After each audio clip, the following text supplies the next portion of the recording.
What's going on, guys? Welcome back to LOI Fan TV. And yes, it is that time of year again, the one we all look forward to. The European games have returned. Of course, we have three games this week to look forward to. We do have Vikingur Reykjavik playing host to the champions of Ireland, Shamrock Rovers. We, of course, have Bruno Magpies of Gibraltar playing against Derry City. And also, Gibraltar is St. Joseph's, who travel to Talca Park. Most importantly, that is. European football returning to Shelbourne, returning to Talca Park after 18 long, hard years. It has finally returned, thank God. I never thought I'd see the day, but yeah, it's amazing. And yeah, as ever, to run through it all with us is Luke Jennings. Luke, how are you, man? Oh, good. I decided to throw the Rovers top on, Play to you, for mate. the Fair play occasion. to you. You know Yeah, yourself. respect, Any respect. excuse. Yeah, yeah. Obviously this will be coming out the day of the game, but I obviously filming it the night before. How are you feeling ahead of tomorrow night? Yeah, it's just one of those like when the draw first got made, I was worried based off last season. But now I'm kind of just thinking if we go over there, we just don't lose the game and bring it back to Tala, I think we'll be okay. And they're a Yeah. very good team and they're champions for a reason. But yeah, we're just gonna have to pull something out of the bag. So yeah, I'm not 100% confident, but I wouldn't be surprised either if we produce a performance under circumstances. Yeah, one thing I found kind of interesting because obviously a slight advantage the Irish teams kind of have nearly over in these games in particular and at the very early stages over a lot of European sides is that they're kind of still in pre-season just come on back, whereas we're kind of in the middle of a campaign. Whereas I think the Icelandic League is currently running, if I'm not mistaken, I think they're 14 games in. I was just looking out there. Yeah, Viking are top of the league, I think by 6 points or something like that. So I think that team you played last year, Breidablik or what yeah, was they're third. they're third, yeah. So I think last season he's lost to them. It was 3-1 on aggregate over the two games. Really bad, Um, yeah. but it felt like that was more probably Rovers being kind of poor in those games rather than like them being amazing kind of thing. Like I feel like it's not a inconceivable that Rovers can win this tie, I don't think. Definitely. You might have to look back through the years, like Dundalk have played Icelandic champions on many occasions, gotten by them many occasions. We've gotten by them in the lesser competition like the Europa League. So, Yeah. like, yeah, as you said, it's not like we're playing a European kind of heavyweight here. This is a very beatable team. It's just a matter of what version of ourselves turn up and kind of the pressure's a bit on now because all season, like with our injuries, it's always been the case of no, we're not going to push our players back. We're going to get them ready for Europe. So now Europe's here. We've the likes of Jack Byrne fit and so on. Cleary, Dara Burns, Neil Farouj all coming back into the fray. So yeah, pressure's on. It's time to Yeah. deliver. Yeah, 100%. I think, especially with how the season's gone so far this year, it's kind of nearly come to a stage where it's like all the eggs are kind of going into this basket nearly like obviously you've kind of ruled yourself out of the title race last week a little bit. Obviously the results kind of went your way last week, so we'll see how that plays out next couple of weeks, but it still feels like a long way away. So this kind of feels like for Bradley, this is kind of he kind of has to prioritize this now, and he will be judged on this, I think, this season, and it'll be huge for, I think, within the fan base, the sentiment around Bradley. These games will be huge for how he's kind of perceived amongst the fan base now this season. Yeah, well, the accounts last year were pretty as a result of our poor Yeah, European display. We made a loss of 2 million, so we need to get the Europa Conference League and win a one round nearly guarantees that. So if we get by these, we'll be like on the cusp of kind of getting 3.5 million, and that will even if we don't win the league this season, that'll be a huge relief not just to Bradley, but to the club and yeah. could kind of maintain the squad we have. So yeah, like it's unthinkable. If we lose this tie, what the ramifications could be. So as I said, the pressure's on. It's time to deliver. Yeah. As you say, I think if you get through this round, it's like you have a really really good chance of getting that, like at the very least the Conference League group stage, which as you say, it's huge, and the prize money at stake is massive. So yeah, pressure's definitely on, definitely on. Can you give me a score prediction for tomorrow night? We'll probably do a preview ahead of the second leg as well, but just in terms of the one game tomorrow in Iceland. Yeah, maybe a bit optimistic, kind of taking into account their squad. Like Aaron McEneff, I don't know if you saw the tackle. Owen Kenny kind of came around the back of him and Sure. just stabbed the back of his knee, and he's out now. Is he? So that's a huge loss. But sure, look, we still have kind of a strong enough starting 11. So yeah, I'm relatively optimistic. I don't think we'll win the game, but I think that the name of the game will be not to lose. So I'm gonna Yeah, go with 1-1 draw. 1-1 draw. Yeah, I like that. I like that. Yeah, I just going off last season, I think you might lose tomorrow night by like a one goal margin and have the be more than capable of turning that around in Tala. I just think not. Oh, I've seen Rovers, and obviously it's not a pretty journey. I wouldn't say to Iceland either, and probably won't be the nicest kind of conditions to be playing, and just like just it's a tough trip that is. Like, I just think it might just be a little bit too much for them. I'm gonna go for a 2-1 home win for Viking or whoever. I just think off the back of last season, looking at that and how that went as well, and Rovers in Europe haven't overly convinced me, and obviously this season they haven't been overly convincing either. I do think they can definitely turn around in the second leg, but I think even put in a performance and if they can get a draw or a one margin defeat but play quite well. I think it'll give them the confidence to then go into next week and have a real chance of going through. But I don't think this is an easy game at all. No, it's not easy. And to be honest, like a one goal loss isn't the worst result either because No. kind of the problem with us was that last season we lost by one goal and we went out there and it kind of just killed our chances. So Yeah, like, yeah, you can retrieve things and the home let it's so underrated the home advantage in Europe. Like it's so important. And a one goal loss, like you can sure look when we played Ludogorets a few years yeah, back, like we were 3 goals down and we nearly clawed it back. You know what I mean? So yeah, that's what yeah. home effect has. So 100%, 100%. Yeah, yeah. I want to be interested to know if you offered Bradley like a 1-0 loss or 2-1, would he take it? Because obviously coming back to Tala, like they have a good chance to turn it around. But obviously, I think a draw is probably the goal for I think he'd snap your hand off for a draw. Yeah, yeah, Yeah. no, 100%, 100%.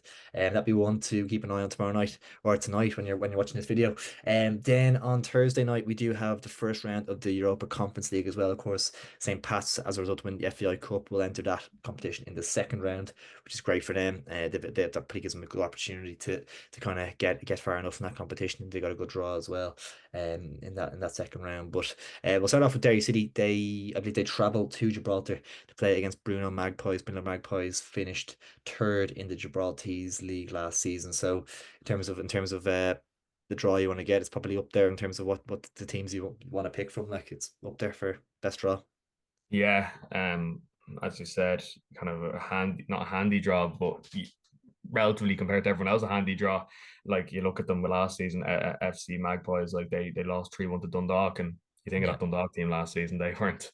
I mean, they no, didn't even have a good season. So, bottom of the league and then now, like whatever second. and then they lost the Crusaders the year before that as well. So like the Derry, the way they're going, kind of the strength of their squad, like this should be a top in, you know. Yeah, yeah, and it even gives them an opportunity if they go out there and win by a couple of goals, they can then kind of rotate the squad down in the next leg or something like that, and give a few lads a good experience of European football and stuff as well. Yeah, I think Derry are going to go here and win. I'm going to go for Derry to beat them 2-0. Yeah, I'm probably going to say a bit tired, and I'll go 2-1. As I said, I don't think the tie will be competitive over 2 legs, but it wouldn't surprise me if they put up a bit of a fight in their home ground. So yeah, 2-1 Derry. Yeah, yeah, Derry can be funny as well. Yeah, it's sometimes hard to know what you're going to get with them, but they put together a decent streak. Obviously, they lost actually their last game, but before that, I think they're on a decent run. So yeah, I think they'll be kind of chomping at the bit to get going again. But sometimes on their travels they haven't been great. So yeah, well, it'll be interesting to see how they perform.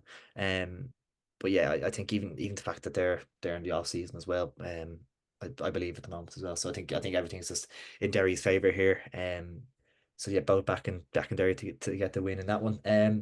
Obviously Shelbourne as well. Talker Park on Thursday evening going to be a spectacular occasion. I believe it's sold out or very nearly sold out as well, which is fantastic. Playing against St. Joseph's. Now, the interesting thing about this is St. Joseph's finished third ahead of Bruno Magpies. I think it was nearly 20 points in the difference between the two teams, though. So obviously, kind of a decent step up from them in terms of how they performed last season. I think they're only a couple of points off the top in the end. So maybe it's a slightly tougher test for Shells, but obviously it's the country you're playing against, the caliber opposition. You'd still like to think that Shells will get through this relatively comfortably as well. Yeah, I was looking at this. Like obviously, the second place finish last season was decent for themselves. I feel like this is a bit of a banana skin. Just I'd say from that. I went in looking at it. I went like I'm not even just saying this to wind you up. Yeah. As much as I loved it.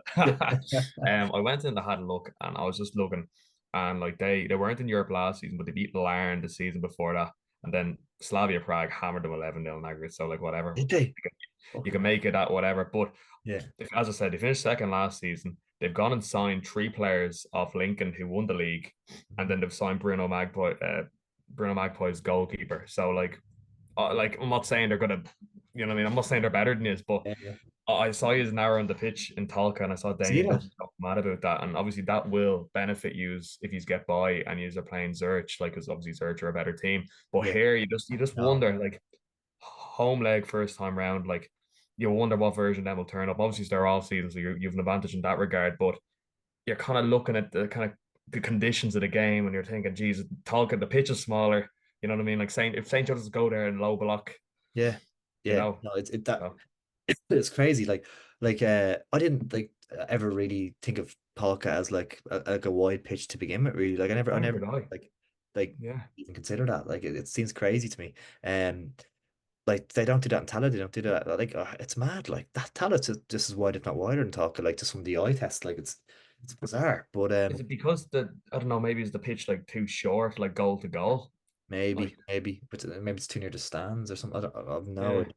No weird idea. one. Maybe it's the length or something like that has to. I don't know. It's crazy, but yeah, Duff apparently raging at that, and it looks desperate as well. Like the line over Yeah, in and all that as well.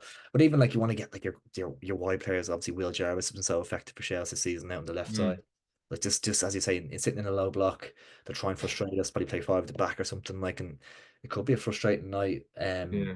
That being said, though really hopeful that we will perform. And obviously we had a bit of a mad game there last Friday, but on the whole we've been decent lately.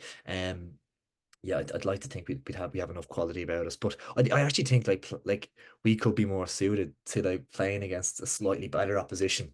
Do you know what I mean? Rather than trying to break 100%. somebody down. Like I'm not saying that we beat Zurich in the next round, but I think we could actually give them a good game because we'd sit back, we'd defend well, and then we'd counter attack. So I'd be actually really looking forward to seeing that one. But I just think this game, as you say, banana skin.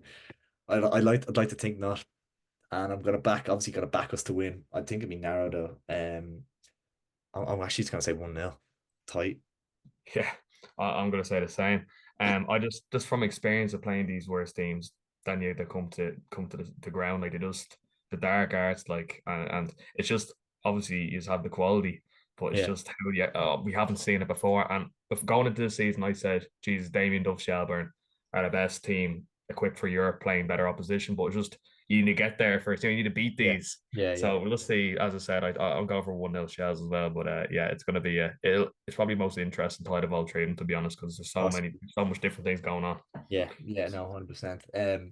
Another interesting one I was thinking about as well, like as you say, kind of probably bringing in a lot of like Gibraltar's probably best players from the national team, maybe like maybe Yeah, from the that's sound. that's another thing as well. They've 12 Gibraltar internationals in their team. That's huge. Like, because Yeah, even if you think about Gibraltar, obviously, like on the world stage, they're not great. But mm. like, generally come to the Aviva, I think Ireland only beat them like one or two, like 2-0. I think it was a couple of years Yeah, it ago. was 0-0 at half time. Yeah, Like, like yeah, that's a team full of like Premier League Championship players, like, and they're mm. struggling to break them down. Like, Yeah. it does concern you a touch in terms when you hear that 12 Gibraltar internationals. Is that significant? Like, Yeah, well, that's the thing. Like, I know they lose every most times they play, but at the yeah, same time, they're getting that exposure to elite players. So, yeah, like, they know how to play football clearly. So it's just it's fascinating. I can't wait to see kind of how that first leg goes because there's yeah. so much riding on it. Because obviously the second leg's out there. Because if Um, you don't win, if Shells don't win that, like the nerves going over there for that game mm. is through the roof. Like, It's uh, just so cool because you look at the Derry Magpies dynamic and you think, Jesus, so different. it's gonna be a tap in, but they look at the St. Joseph's, what I mean, the Shells one, and it's like God, like it could go any way, Like depending on the first at the leg. start of this video, I was like so confident, like, and then now by the end of it, I'm so nervous. Like, It's all part of the crack though, because if you get through it, then you're like, right, we've earned Surge now, and then yeah, kind of the momentum of that going into that with the tight pitch and everything, and the yeah, yeah. experience of the first leg, yeah, Yeah, yeah, no, 100%. I'd like to think hopefully I think like a lot. I'm trying to think through the squad in terms of like experience in the group in terms of playing European football and stuff. There's not a huge amount there. Paddy Barrett was in that Sambo maybe 2016. played Paddy Barrett, yeah. Sambo maybe played a little bit. The Tyreek Wilson maybe do a bit for Bows there a couple of years ago. Um, Mm. but Sean I'm Boyd. trying to think apart from that, Matty Smith maybe at some stage. Mm. Like it's nothing like like even like your Robbie Benson's, players like that kind of thing. Like they've experienced those big nights for Dundalk and stuff, and like when Dundalk were in it, like those players build up that experience. So yeah, it's a huge occasion. Like yeah, yeah. I still think we'll get through it, but I think it'd be hairy. I think it'd be a hairy one. But 1-0. Both going 1-0, is it? 1-0, yeah. Is it Yeah. sold out in Talca? Yeah, I think so. I One was of those games gonna, you'd even go to as a neutral, like, 'cause it's going to be a good game. will be a good game. Yeah, yeah. Last time I checked, I think it was like 5% of tickets left. That was a few hours ago, I think. Mm. So yeah, it'll sell out 100%. It was like 100 tickets were left or something like that. So yeah, they'll be gone by the morning anyway if they're not gone already. Um, but yeah, there you have it, guys. Our predictions ahead of this week's games in Europe. So couple of massive games. Can Rovers kind of get their act together? Can Shells pull off a shock win over St. Joseph's? And uh, will Derry do the business against Bruno Magpies? It all remains to be seen. But make sure to get your predictions down in the comments below, and do drop a like in the video if you did enjoy as well. Much appreciated. Luke, pleasure as always, man. Thank you. Cheers, Ross.